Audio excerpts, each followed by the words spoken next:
Hello student, polity ज्ञान श्रृंखला में आपका स्वागत है। आज सामने एक नया टॉपिक लेकर के आए हैं। आज हम लोग स्टडी करेंगे इंडियन गवर्नमेंट। बहुत ही इंटरेस्टिंग टॉपिक है और इससे रिलेटेड बहुत सारे क्वेश्चन आते हैं और एक आज बेसिक कॉन्सेप्ट एक ही वीडियो में सारे कॉन्सेप्ट क्लियर कर देंगे। तो चलिए स्टार्ट करते हैं। इंडियन गवर्नमेंट क्या उसके पार्ट्स हैं, कौन कौन से उसके, किस तरह से अलग अलग ब्रांचेस हैं और किस तरह से कैसे कार्य करती हैं। तो चलिए स्टार्ट करते हैं, देखते हैं इंडियन गवर्नमेंट।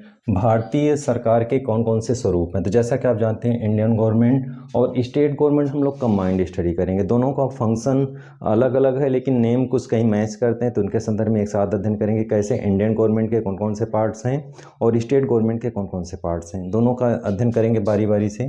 तो स्ट्रक्चर हमने यहाँ पे बोर्ड में बनाया और इस तरह से आप बोर्ड में देख करके समझ सकते हैं कि गवर्नमेंट का स्ट्रक्चर कैसे होता है, उसके क्या क्या नाम है, उस बॉडी के क्या क्या नेम है और अलग अलग जो बॉडी है उसके अलग अलग फंक्शन है। तो किस तरह से कौन बॉडी कौन से कार्य करती है, कैसे कार्य करती है, उन्हीं के संदर्भ में डिटेल में अध्ययन करते हैं। तो फर्स्ट स्टेप में देखेंगे, जैसे यहाँ पे देख रहे हैं कि इंडियन गवर्नमेंट, तो भारत में 2 गवर्नमेंट्स हैं, सेंट्रल गवर्नमेंट और स्टेट गवर्नमेंट। यानी भारत में 2 प्रकार की सरकारें हैं, एक केंद्रीय सरकार और एक राज्य सरकारें। दोनों सरकारें शासन करती हैं देश में। केंद्रीय सरकार का जो नियम होता है, कानून होता है, जो बनाती हैं पूरे देश में लागू होता है और स्टेट गवर्नमेंट जो कानून बनाती है उसे पर्टिकुलर उसी राज्य में लागू होता है। तो इस तरह से भारत में 2 प्रकार की सरकारें हैं। एक सरकार और है स्थानीय सरकार, लेकिन उसका स्टडी हम नहीं करेंगे अभी। यहाँ पे केवल हम लोग केंद्रीय और स्टेट गवर्नमेंट और नेशनल गवर्नमेंट और स्टेट गवर्नमेंट का ही अध्ययन करेंगे। यानी केंद्रीय सरकार, यानी केंद्र सरकार के 3 अंग हैं, 3 पार्ट्स हैं, व्यवस्थापिका, कार्यपालिका, न्यायपालिका। इसी तरह से राज्य सरकार में भी यही सेम नेम है, व्यवस्थापिका, कार्यपालिका, न्यायपालिका। नाम सेम है, अक्सर कंफ्यूज हो जाते हैं आपके अलग अलग नाम कैसे है। तो केंद्रीय सरकार यानी केंद्र सरकार के 3 अंग हैं। इस तरह से कोई भी पूछता है कि केंद्रीय सरकार के कितने अंग हैं, तो व्यवस्थापिका, कार्यपालिका और न्यायपालिका ये कॉमन नेम है जो दोनों में लागू होगा, यानी स्टेट गवर्नमेंट में भी लागू होगा और केंद्रीय सरकार में भी लागू। इसलिए हमने कॉन्सेप्ट को एक ही मैप में बनाने का प्रयास किया जिससे आप समझ जाएं, नहीं कन्फ्यूज़न होता है। तो तीनों नाम जो है स्टेट गवर्नमेंट में भी लगाएंगे और सेंट्रल गवर्नमेंट में भी लगाएंगे। तो इस तरह से आपको पहले स्टेप में लर्न करना है कि केंद्रीय सरकार यानी केंद्र सरकार के कितने अंग हैं, तो व्यवस्थापिका, कार्यपालिका, न्यायपालिका। यहाँ पे हमने लिखा हुआ है कि केंद्रीय सरकार के कौन कौन से अंग हैं, तो विधायिका है फर्स्ट, सेकंड है कार्यपालिका और थर्ड है न्यायपालिका। ये स्टेट गवर्नमेंट में भी यही नाम लिखा जाएगा और सेंट्रल गवर्नमेंट यानी केंद्रीय सरकार में भी यही नाम लिखा जाएगा कि केंद्रीय सरकार के 3 अंग हैं। विधायिका फर्स्ट है, सेकंड कार्यपालिका है और थर्ड आपका न्यायपालिका है। अब विधायिका किसे कहते हैं, तो विधायिका संसद को कहते हैं। कभी कभी कन्फ्यूज़न होता है, संसद के अंग अलग हो जाएंगे और केंद्रीय सरकार के अंग अलग हो जाएंगे। यहाँ पे क्लियर कर देना चाहते हैं क्योंकि यही कन्फ्यूज़न होता है एग्जाम में। तो केंद्रीय सरकार के जो अंग हैं, विधायिका है, कार्यपालिका है, न्यायपालिका यानी लेजिस्लेटर है और सेकंड एग्जीक्यूटिव है, थर्ड है जुडिशियरी है। अब यहाँ पे विधायिका है, तो विधायिका को पार्लियामेंट कहते हैं और पार्लियामेंट यहाँ पे हमने नीचे दिखाने का प्रयास किया है। तो कन्फ्यूज़न होता है कि कभी कभी आप केंद्रीय सरकार के कौन कौन से अंग हैं और पार्लियामेंट के कौन कौन से अंग हैं, दोनों को हमने एक साथ बोर्ड पे लिखा हुआ है। तो केंद्रीय सरकार के अंग होंगे विधायिका, कार्यपालिका, न्यायपालिका और विधायिका को क्या बोलते हैं, संसद बोलते हैं और संसद हमने यहाँ पे राइट किया है। और संसद के अंग कौन कौन से हैं, तो यहाँ पे आप देखिए कि संसद के 3 पार्ट्स होते हैं। यहाँ पर हमने राइट नहीं किया, केवल आप ऐसे समझ लें। संसद के 3 अंग होते हैं, लोकसभा, राज्यसभा और राष्ट्रपति। ये संसद यानी पार्लियामेंट के अंग हैं। सेंट्रल गवर्नमेंट के अंग हैं व्यवस्थापिका, कार्यपालिका, न्यायपालिका और संसद के अंग हैं लोकसभा, राज्यसभा और राष्ट्रपति। तो दोनों के अलग अलग अंग हैं। संसद के कुछ अलग अलग नाम दिया है, हमने एक ही वीडियो में कवर किया है। संसद के क्या क्या नाम हैं, तो केंद्रीय विधायिका भी इसे कहा जाता है, केंद्रीय व्यवस्थापिका भी कहा जाता है और केंद्रीय विधानमंडल भी कहा जाता है। ये संसद के हिंदी वर्जन अलग अलग नाम हैं। और इसी क्रम में हमने देखेंगे कि ये सेंटर में संसद यानी पूरे देश के जो कानून बनाएगी वो एक बॉडी है और जिसे संसद नाम दिया गया। स्टेट लेवल पे कानून कौन बनाता है, तो राज्य विधानमंडल। तो यहाँ में हमने इसको भी दिखाया है कि पूरे देश के लिए संसद कानून बनाती है और राज्यों के लिए राज्य विधानमंडल कानून बनाती है। तो इस तरह से जो कानून बनाने की जो बॉडी है 2 है, एक संसद है और एक राज्य विधानमंडल। संसद पूरे देश के लिए कानून बनाएगी और राज्य विधानमंडल स्टेट्स के लिए कानून बनाएगी।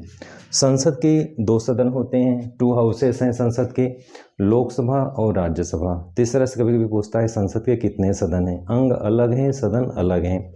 संसद के अंग 3 हो जाएंगे, लोकसभा, राज्यसभा और राष्ट्रपति, 3 पार्ट्स हो जाएंगे।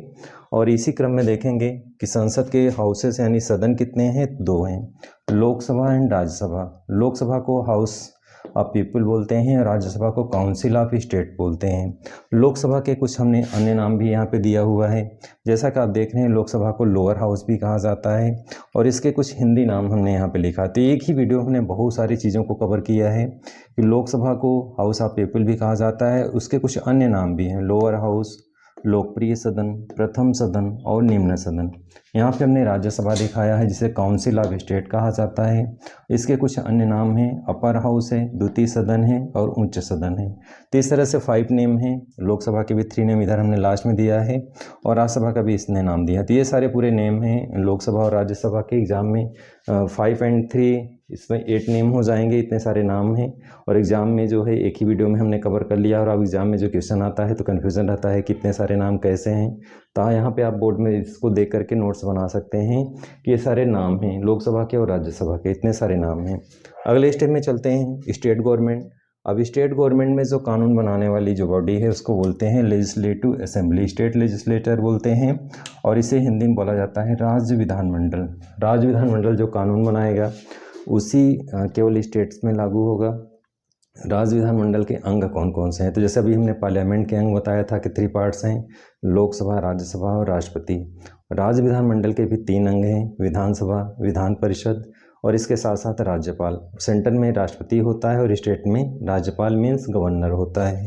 तो इस तरह से दोनों के अलग अलग अंग हैं। राज्य विधानमंडल के 2 सदन हैं, विधानसभा और विधान परिषद, यानी legislative assembly and legislative council. तो 2 सदन होते हैं। अब यहाँ पे भी हमने बहुत सारी चीज़ें आपको दिखाई है। देखें, पूरे भारत में 2 सदन वाली विधायिका भारत में हर स्टेट्स में नहीं पाई जाती। यहाँ पे एक वेरी इंपॉर्टेंट टॉपिक्स मैटर्स है कि पूरे प्रदेश में यानी भारत के जितने भी राज्य हैं सभी राज्यों में 2 सदन वाली विधायिका नहीं पाई जाती। कुछ लिमिटेड स्टेट्स हैं जहाँ पे डबल यानी 2 विधायिका वाले राज्य हैं, यानी 2 सदन वाली विधायिका हैं। कौन कौन से राज्य हैं इसको भी हमने यहाँ पे दिखाने का प्रयास किया है कि भारत में केवल कुछ ही राज्य हैं जहाँ पे 2 सदन यानी 2 हाउसेस हैं, बाकी जगह पे सिंगल है, एक ही सदन है।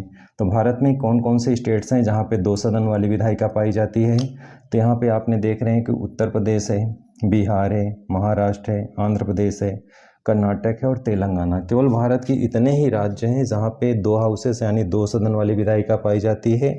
बाकी स्टेट्स में सिंगल यानी एक ही सदन है, एक ही हाउस है। और इस तरह से 2 सदन वाले हाउसेस भारत में 6 राज्य हैं। अभी कुछ राज्यों में 2 सदन वाली विधायिका बनाने की बात चल रही है, आने वाले समय में इसकी संख्या बढ़ भी जा सकती है। तो आने वाली संख्या बढ़ेगी, लेकिन फिलहाल अभी प्रेजेंट टाइम में केवल 6 राज्य ऐसे हैं, 6 स्टेट्स ऐसे हैं जहाँ पे 2 सदनी यानी द्विसदनी व्यवस्थापिका है, 2 सदन वाले विधायिका वाले राज्य हैं ये। अगले स्टेप में यहाँ पे देखेंगे दूसरी बॉडी गवर्नमेंट की यानी सरकार का दूसरा अंग का क्या नाम है, कार्यपालिका, एग्जीक्यूटिव जिसे कहा जाता है।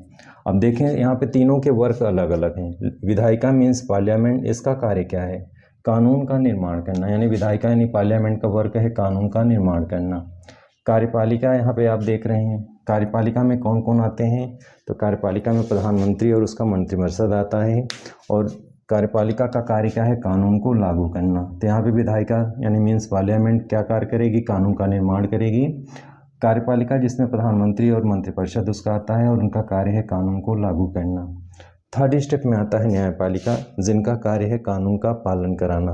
तीसरा से तीनों के अलग अलग यहाँ पे वर्क दिया गया है। लॉ मेकिंग बॉडी यहाँ पे है, इम्प्लीमेंटेशन ऑफ लॉ है, और यहाँ पे तो थर्ड आपका है पनिश लॉ ब्रेकर्स। इस तरह से तीनों के अलग अलग कार्य हैं। विधायिका कानून बनाएगी, कार्यपालिका कानून को लागू करेगी और न्यायपालिका कानून का पालन कराएगी। इस तरह से तीनों के अलग अलग कार्य हैं और तीनों बॉडी अपने अपने लेवल पे रख करके अपने अपने कार्य करती है। नेक्स्ट स्टेप में देखेंगे यहाँ पे कार्यपालिका के, देखेंगे इसमें क्या क्या चीज़ें हैं। तो कार्यपालिका के ये 2 डिवीज़न हैं, एक सेंटर में और एक स्टेट में। केंद्रीय कार्यपालिका में क्या क्या है, कौन कौन से हैं, तो केंद्रीय कार्यपालिका में राष्ट्रपति आते हैं, प्रधानमंत्री आते हैं, मंत्रिपरिषद आते हैं। यहाँ पे हमने बताने का प्रयास किया कि मंत्रिपरिषद यानी मंत्रियों का जो लेवल है कौन कौन से कैटेगरी है। तो मंत्री 3 प्रकार के होते हैं, केंद्रीय मंत्री, राज्य मंत्री और उप मंत्री। राज्य लेवल पे देखेंगे कि राज्य एग्जीक्यूटिव में कौन कौन से आते हैं, तो राज्य एग्जीक्यूटिव में राज्यपाल आते हैं, उप मंत्री आते हैं और मंत्रिपरिषद आता है। तो यहाँ पे भी 3 डिवीज़न है, यानी स्टेट लेवल पे जो कार्यपालिका है इसके ये 3 पार्ट्स हैं। न्यायपालिका के संदर्भ में देखेंगे, यानी भारत में न्यायपालिका है जिसका कार्य है कानून का पालन कराना। अब इसमें भारत में न्यायपालिका को भी 3 पार्ट्स में डिवाइड किया गया है। सेंट्रल लेवल पे सर्वोच्च न्यायालय है, जिसको भारत का सबसे बड़ा न्यायालय कहा जाता है, जिसे सुप्रीम कोर्ट के नाम से जाना जाता है, और ये न्यू दिल्ली में है। तो भारत में सर्वोच्च न्यायालय है जो केवल एक ही है, और कहाँ पे है? नई दिल्ली में। सेकंड लेवल पे, स्टेट लेवल पे न्यायालय पाए जाते हैं, जिसे उच्च न्यायालय या हाई कोर्ट कहा जाता है, और इनकी संख्या 25 है। हर राज्यों में नहीं है, कहीं कहीं 2 राज्यों को कंबाइन कर दिया गया है। तो इस तरह से भारत में हाई कोर्ट की स्ट्रेंथ जो है 25 है।